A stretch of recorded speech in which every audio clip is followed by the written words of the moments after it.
The night Evelyn Blackwood found the baby, the sky was burning red. She had been driving home through a storm when she saw it, something small, barely a shadow, lying in the middle of the road. The moment she stepped out of her car, the rain stopped. The wind died. The air became unnaturally still.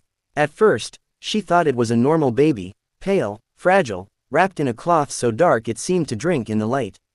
But then she saw its eyes. One was black as the void. The other glowed red, pulsing like embers in a dying fire. Despite every instinct screaming at her to run, Evelyn picked the child up. The moment she did, a whisper brushed against her ear. "You have chosen." She had no idea what it meant, but from that moment on, her life was never the same. Evelyn tried to ignore the strange things at first. How the baby never cried, never slept, only stared at her with knowing eyes. How shadows clung to the corners of her home, moving when they shouldn't. And then came the nightmares. Every night, she saw visions of fire and blood, of winged creatures battling in the sky, of a woman with hair like ink and eyes like the abyss, standing at the gates of the world. Each time, Evelyn woke gasping, drenched in sweat, only to find the baby watching her. And then came the visitors.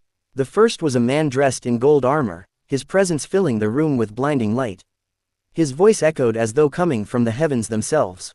"You have taken in the child of Lilith." Evelyn's blood ran cold. Lilith, the first woman, the mother of monsters, the one cast out of Eden. The baby in her arms, silent and still, was her reincarnation. The angel knelt before her. "Heaven has decreed that you must raise her. If you fail, the world will burn." Evelyn didn't believe in fate, but fate had chosen her anyway. She tried to raise the child, who she named Mara, like any normal baby. But Mara was not normal. She spoke before she could walk, her words ancient and full of hidden power. She could bend reality with a thought, summoning creatures that whispered in forgotten tongues. And most terrifying of all, demons and angels alike sought her. The demons called her their queen, begging her to embrace her destiny and overthrow heaven.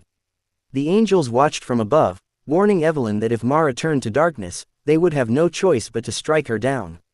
Torn between forces she could not understand, Evelyn did the only thing she knew: she protected her daughter. Years passed, and the world grew restless. The signs of an ancient prophecy had begun: plagues, storms, the moon turning black.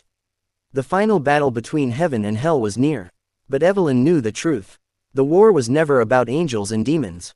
It was about Mara. Mara would either become salvation or destruction. And it was Evelyn, a mere human, who would decide. The heavens and the underworld waited. The fate of existence rested in the hands of a mother and her demon child. And as the sky split open, Evelyn whispered to her daughter, "Choose, my love, and whatever you become, I will stand by you."